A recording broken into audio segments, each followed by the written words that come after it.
Uni Soviet berubah menjadi Rusia dengan Presiden Vladimir Putin. Putin tidak sedahsyat pendahulunya. Dia masih mau meresmikan masjid bersama dengan Erdogan. Dia tidak mengusik Islam. Bukan berarti saya pro Putin lalu jangan takut dengan penguasa yang zalim. Tapi kami nggak bisa berceramah seperti Ustadz. Ceramah ini berat, biar aku aja. Sanggup kalian dibully? Sanggup kalian nanti upload tiba-tiba lebih banyak unlike, dislike? Sanggup kalian diserang oleh buzzer, caci maki, sumpah serapah? Kalian ngapal Quran aja.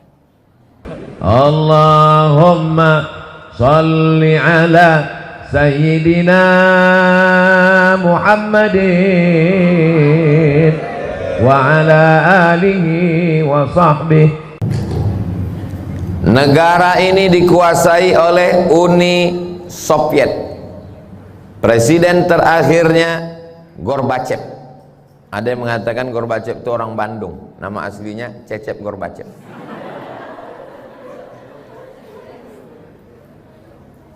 Kita tahu bahwa Uni Soviet komunis, ateis, sosialis. Ekonominya sosialis. Akidah agamanya komunis. Tidak ada Tuhan. Di antara tokohnya adalah Karl Marx. Pemikirannya disebut dengan Marxisme. Mengatakan Tuhan tidak pernah menciptakan manusia. Manusia itulah yang membuat Tuhan dalam pikirannya.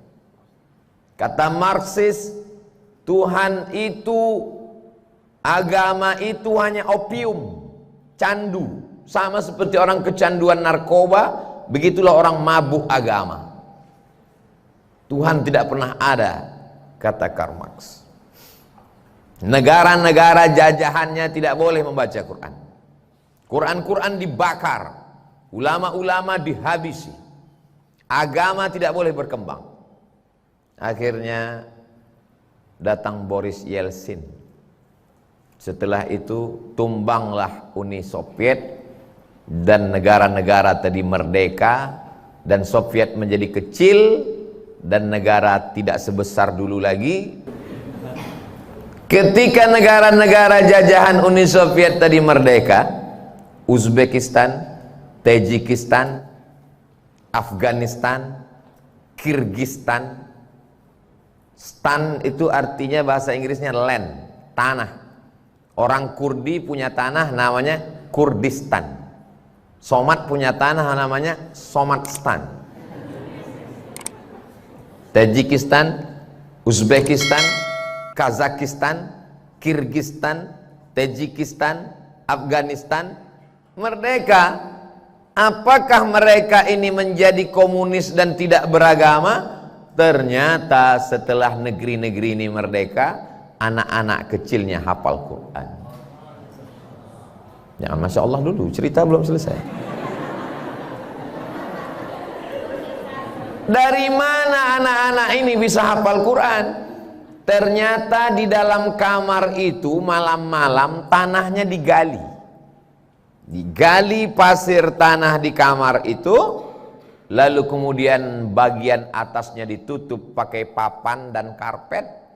Anak-anak dimasukkan ke dalam, gelap, tidak dikasih lampu, menghafal Quran, memakai metode talqin. Guru membaca, murid mendengar.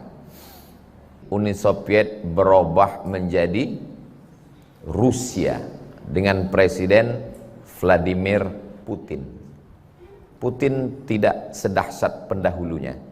Dia masih mau meresmikan masjid bersama dengan Erdogan. Dia tidak mengusik Islam. Bukan berarti saya pro Putin lalu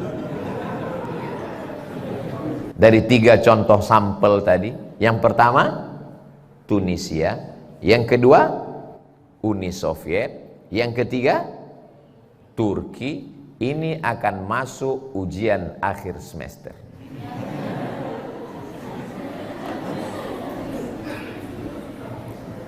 Kesimpulannya adalah jangan takut dengan penguasa yang zalim. Tapi kami nggak bisa berceramah seperti Ustadz. Ceramah ini berat, biar aku aja. Sanggup kalian dibully? Sanggup kalian nanti upload tiba-tiba lebih banyak unlike, dislike? Sanggup kalian diserang oleh buzzer, caci maki, sumpah serapah? Kalian ngapal Quran aja. Bismillahirrahmanirrahim. Bismillahirrahmanirrahim. Idzas samaa'u fatarat. Idzas samaa'u fatarat. Wa idzal kawakibu tatharat. Wa idzal kawakibu tatharat. Wa idzal biharu fujjirat. Tidak melihat Quran, tapi hafal Al-Quran. Gelap. Di tengah gelap itulah anak-anak itu menghafal Quran. Ketika tentara-tentara Uni Soviet datang, mereka diam, mereka sepi, mereka sunyi. Saat tentara tertidur malam, di malam itulah mereka mendidik anak-anak bertahajud dan menghafal Al-Quran. Terbukti janji Allah, inna nahnu nazzalna dzikra wa inna lahu lahafizun. Akhirnya apa yang terjadi? Begitu dideklarasikan negara pecah, Uni Soviet tumbang, berdiri Rusia, dan negara-negara kecil ini merdeka. Al-Quran sudah bangkit. Tidak ada yang bisa menghilangkan Islam dari suatu negeri. Kuncinya satu, lembaga pendidikan Al-Quran. Ada seorang tampil di televisi di siang bulan Ramadan. Lalu dia ambil air minum. Kata dia, wahai rakyatku, marilah kita sama-sama minum di siang Ramadan. Karena puasa itu hanya melemahkan badan, merendahkan etos kerja, dan mengurangi produktivitas. Nama laki-laki itu adalah Borkeba. Nama negaranya Tunisia. Bagi dia puasa itu hanya membuat orang lemas sehingga pabrik-pabrik tidak berproduksi. Maka mari kita makan bersama-sama. Sekularisasi merajalela di Tunisia. Ulama-ulama disakiti, dizolimi, dipaksa untuk mengeluarkan fatwa bahwa pekerja di pabrik boleh tidak puasa. Di antara yang dipaksa itu adalah, lupa pula saya namanya, Syekh Thahir bin Ashur, yang punya tafsir At-Tahrir wat Tanwir. Ketika dia dipaksa, maka dia pun tampil. Apa kata Syekh Thahir Al-Allamah Thahir bin Ashur? Sadaqallah wa kadzaba Borkeba. Allah maha benar dan pendusta Borkeba. Berani dia melawan. Akhirnya Borkeba digulingkan oleh Presiden Zainal Abidin. Hari berganti, musim berubah. Apa yang terjadi dengan Tunisia hari ini? Berhasilkah sekularisasi? Apakah semua orang di Tunisia tidak berpuasa? Tunisia tetap menjadi tempat orang belajar Islam karena di sana ada bentengnya. Benteng Islam itu bernama Zaituna. Tempat orang belajar Al-Quran, membaca Quran, memahami Quran, tafsir Al-Quran. Jadi walau apapun yang terjadi di suatu negeri, sezolim itu pun penguasanya, selama lembaga pendidikan Quran masih ada, Allah masih akan menolong negeri itu. Contohnya Zaituna. yang kebetulan istrinya hamil punya anak, kasih nama terserah, Zaitunah boleh juga. Nanti dipanggil Zaitun, jangan panggil tuna, itu nama ikan.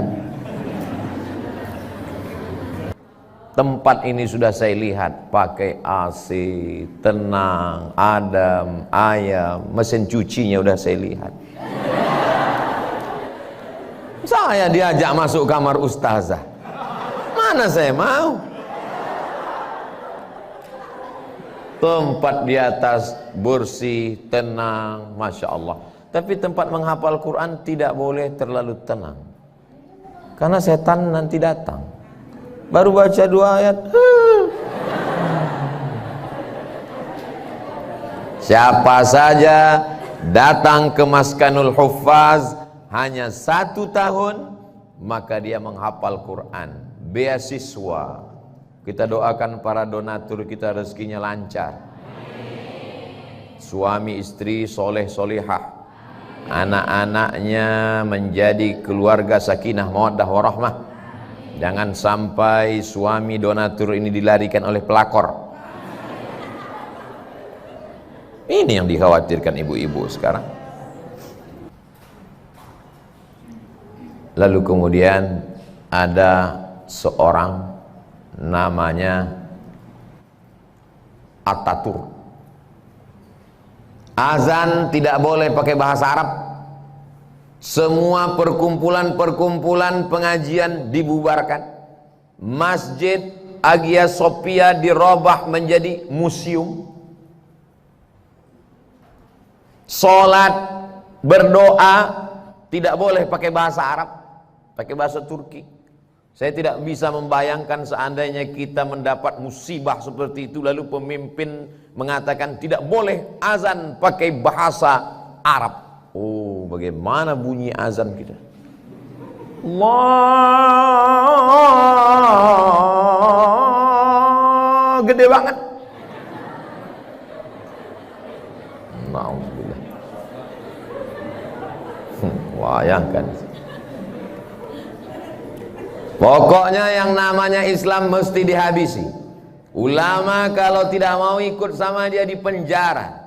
Di antara ulama yang dipenjara bertahun-tahun adalah ditulis dalam sebuah novel oleh kakak kelas saya, Ustadz Habibur Rahman El-Shirazi, dalam novel berjudul apa namanya?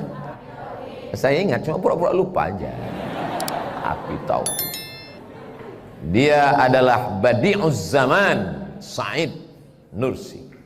Tapi di tengah penjara dia tetap menulis renungan-renungan dia tentang Al-Quran.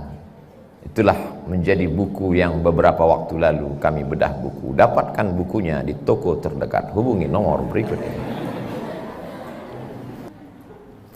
Azan pakai bahasa Turki. Berdoa tidak boleh bahasa Arab. Tempat orang berkumpul ramai-ramai ditutup. Masjid Hagia Sophia menjadi museum. 1924 Khalifah Turki Utsmani Sultan Abdul Hamid dilengserkan, dijatuhkan. Sekarang tahun 2022, tidak lama lagi 2024, 100 tahun 1 abad Ataturk. Apakah Islam hilang di Turki? Malah yang jadi museum dulu sekarang dirubah jadi masjid. Dia berharap masjid-masjid yang lain berubah jadi museum.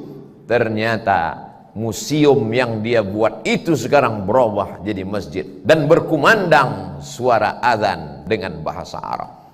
Dari menara yang tinggi bersahut-sahutan antara Masjid Blue Mosque, antara Masjid Sultan Ahmad dengan Masjid Hagia Sophia.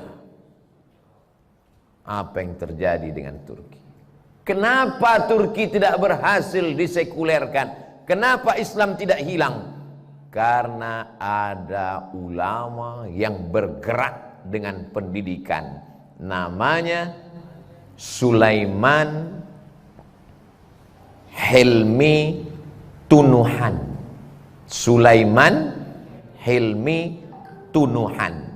Di mana saja penjuru bumi dunia sekarang, dari Eropa, Amerika, Afrika, Asia, Australia, ada tempat orang menghafal Quran. Barokah dari seorang ulama, Sulaiman Hilmi Tunuhan. Dialah yang membuat cikal bakal Sulaimaniyah. Ustazah Oki punya suami yang soleh, mensupport. Ini disupportnya dakwah, akhirnya berkembang pesat. Coba kalau dapat suami enggak support, aku mau berdakwah, jangan, selangkah keluar dari sini, neraka jahanam tempatnya. Tapi ketika dia support dakwah, dia support Maskanul Huffaz, ini penting. Hari ini kalian tersenyum dan tertawa. Tapi kalau sampai kalian dapat suami Fir'aun, Mas Fir, aku mau storan ya, jangan store. Buka jilbabmu yang panjang. Aku tidak suka melihat kamu pakai jilbab panjang. Aku mau kamu jadi orang yang rambutnya 3 warna, merah, kuning, kelabu. Aku tidak suka melihat kamu nggak pakai make up. Aku mau kamu pakai make up, tebalnya 2 inci. Ini nampaknya simpel sederhana, tapi ini penting. Supaya apa? Karena kalian bukan perempuan biasa. Kalian perempuan luar biasa yang di dalam kepala kalian 30 juz Al-Quran.